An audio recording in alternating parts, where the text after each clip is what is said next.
Good morning. In the next few minutes, I'm going to provide an introduction to biospheres to set the context for this conference. To start with, we need to say what we're actually talking about here. The biosphere is the parts of our Earth, our planet, occupied by living organisms. It can be called the green skin of the planet. It also includes the parts of our seas that are occupied by plants, fish, and animals. But for the rest of my presentation and this conference, we're going to be talking about what are generally known at the global scale as biosphere reserves. And these are areas designated by UNESCO as members of the World Network of Biosphere Reserves. There's oversight for this network through UNESCO's Man and the Biosphere, or MAB program. So at the moment, the World Network of these places comprises 714 biospheres in 129 countries and occupies about 5% of the surface of the globe. Nearly or just over a quarter of a billion people live in these places. In other words, they're not just distant rural places, they also include quite a lot of towns and cities, some of which have over 1 million people in them. But a biosphere, from our point of view and for the rest of today, is what we in the UK call biosphere reserves. And the reason we don't call them biosphere reserves here is that the word reserve, as in other countries, has something of a negative connotation. And so in the UK, we call all of these places just biospheres. And what are they? Well, they are regions with a strong identity, such as the Fens, and they're globally recognized through the designation by UNESCO for the high quality of their biodiversity and their environment, but equally by the commitment of a wide range of stakeholders to work together towards a sustainable future. Importantly, this designation is neither restrictive nor exclusive, apart from the already designated core area, which I'll come to in a minute, under national legislation. The core area is one of the 3 types of zones that is required by UNESCO to designate a biosphere reserve.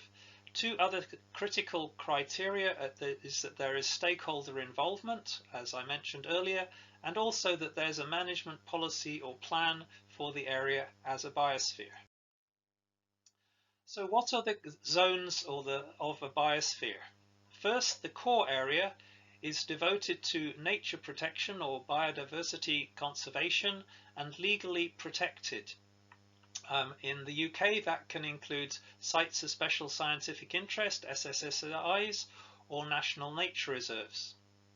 Around the core area or core areas, there can be more than one, you have the buffer zone or buffer zones, where only activities compatible with conservation objectives of the core area can take place.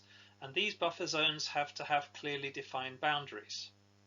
And the rest of the biosphere is called the transition area, where sustainable development is promoted and developed, as is, in fact it is for the whole of the biosphere, and where most of the people are living. Another way of looking at a biosphere, and again this wording comes from UNESCO, is as a site of excellence to explore and demonstrate approaches to conservation and sustainable development on a regional scale. In other words, it's a global accolade for an area that's demonstrating excellence in sustainable development practice. And to ensure that this excellence is maintained and continued, there is a periodic review process every 10 years which you could see as a quality control process. Every biosphere has 3 linked functions. The first of these, and they're not in order of priority, is the conservation function. The second is the development function. And the third is sometimes called the logistic function, which is a bit of an awkward word, so it really refers to research and monitoring and education and training that support the other 2 functions. Criteria for designation of a biosphere are defined in the statutory framework of the World Network of Biosphere Reserves from 1995. And there are a number of sets of these criteria. The first relate to biodiversity, and that a biosphere should encompass a mosaic of ecological systems with different levels of human influence. And of course, the whole area should be of significance for biological diversity conservation. The second set of criteria relate to sustainable development and this idea that a biosphere should provide opportunities to explore and demonstrate approaches to sustainable development on a regional scale. And the third, it relates to the zoning, and in fact the size also, that a biosphere should be of appropriate size and with a suitable zoning to serve the three functions. The size of a biosphere reserve is not at all fixed from country to country. In some countries it can cover tens of, even millions of hectares. In others it's much smaller. Another set of criteria, in fact a very important set of criteria for designation, relate to governance. The first of these relates to arrangements for involving a range of stakeholders in both designing and implementing the three functions I mentioned earlier. The second is mechanisms to manage human use and activities in the buffer zones. The third, as again I mentioned earlier, a management policy or plan for the area as a biosphere. So not just something that is, for instance, on an existing national park or another sort of plan, but it's something specifically for the area as a biosphere. And fourth, some sort of designated authority or mechanism to implement this policy or plan. And the last set of criteria relate to the availability or the planning, but preferably already available programs for research, monitoring, education and training, although of course all of these will develop as the biosphere develops. So what are some of the potential benefits and opportunities of a biosphere? Well, the first is the international recognition that, as I mentioned earlier, it's a globally respected accolade including quality assurance. In other words, it's part of a global system with the recognition by UNESCO, and UNESCO, one could say, is one of the most recognized trademarks, quality assurance mechanisms on the planet. A second set of benefits and opportunities relate to the possibilities for the people managing and coordinating and living in the biosphere reserve to share experience and develop partnerships. First, through the World Network of Biosphere Reserves itself. Second, through thematic networks which cover topics such as youth, coastal and island issues, mountains, and so on. And also in Europe there is one that relates to water-based ecosystems.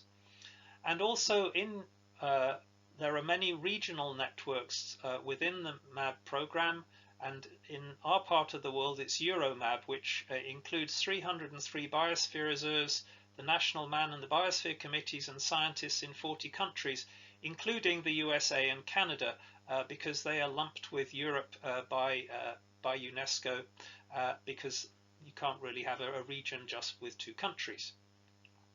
This network has biennial meetings, and the next will be in Austria in September.